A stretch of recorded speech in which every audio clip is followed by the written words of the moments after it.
Hey Dance Family, my name is Dr. Alyssa Arms. I am the owner of Back and Step Physical Therapy, a lifelong dancer, and a dance specialist. Today I am making this video from the hotel that one of the first conventions and competition weekends is happening for Colorado this year. It inspired me to talk a little bit about things to kind of keep in mind as you're going into these weekends. Now, we know these weekends can be super long. Looking at some of the schedules, you might be starting at 7 o'clock in the morning, competing until 11 o'clock at night. It just kind of depends on your luck of the draw. A lot of these competitions are scheduled for 2 to 3 days. Sometimes some of them are even starting on Thursday now. You may or may not be in blocked schedules. Any way that you do it, between competing and master classes and awards, it gets to be a really long weekend. And especially when it's tacking on all these extra hours on top of your normal dance training, on top of school, any of those kinds of things, it all starts to put more stress on your system. And we know that the more that your body and your mind are stressed, you're more likely to get injured sometime along the way, not necessarily during one of the competition weekends, but it just increases your risk of these sorts of things happening. So I wanted to come and talk a little bit about what you can do to make sure that your body is going to be in tip-top shape for getting through these weekends, especially if you're one of the dancers who maybe does a dozen of these through the season across about 4 months or so. Here are the things we're going to talk about. First of all, planning ahead for food, staying hydrated, warming up and cooling down correctly, avoid pushing through pain, and cross training. So let's talk about each of these a little more in depth. First of all, number one, planning ahead when it comes to food.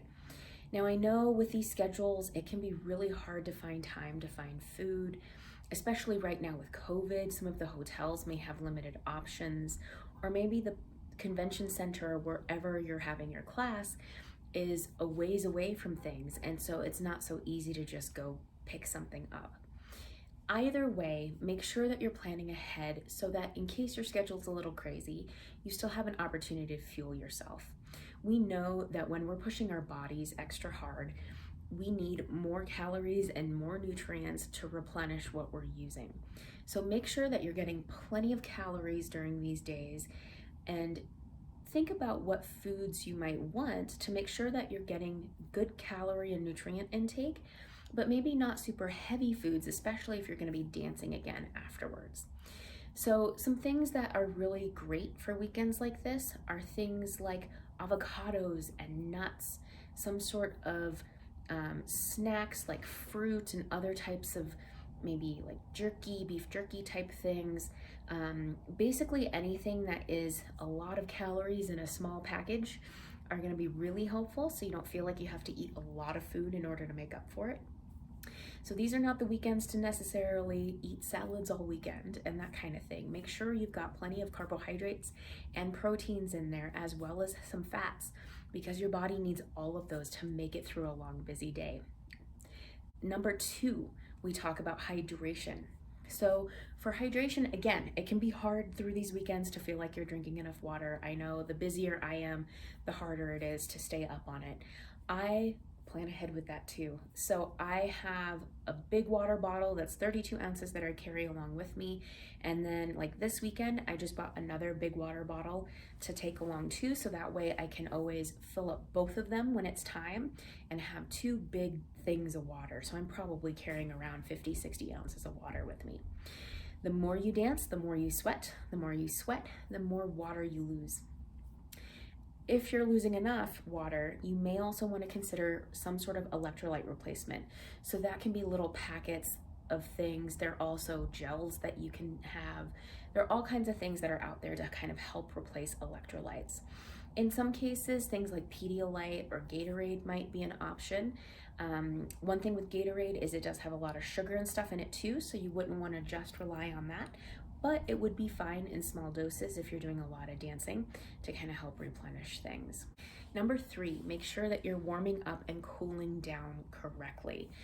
When we talk about warming up, this should take about 5 to 10 minutes, By the time you're done, you should feel like your heart rate has increased, your breathing has gotten a little bit heavier, maybe it's a little harder having a conversation without having to kind of catch your breath in between every few words a little bit. You should feel physically warm from your warm-up. In that 5 to 10 minutes, it could be something as simple as jogging in place, doing jumping jacks or burpees, things like inchworms, bear crawls. There's a ton of different ideas. If you were with me at the Codio conference last weekend, I did an entire presentation on how to correctly do some warm-ups and stretching, both as dynamic stretching as part of warm-ups and static stretching as part of cool downs. Also, once you're done dancing, you do want to do a cool down. So a lot of times we stop dancing, we just sit, maybe we're watching other dancers, maybe we're just hanging out with friends, but we want to make sure that we're gently bringing our heart rate back down. So maybe spending a few minutes walking around, then going into some stretching, rolling out, things like that are all really nice to do when you're kind of in that cool down phase. Depending on how long you have before you dance again, you may have to go through another warm-up, or if you're dancing pretty quickly, maybe you're just doing some things to kind of keep yourself warm and not getting too cooled down from everything else. Now, number 4 is a really important one. Avoid pushing through pain. I know it can be hard on these weekends. You spent a lot of time preparing. Maybe your studio is counting on you, especially if it's a group number or a duo, for example. It's cost a lot of money to get there and to compete. But in the long run, if you're having pain, it really is in your best interest to maybe take a break, to lay off a little bit.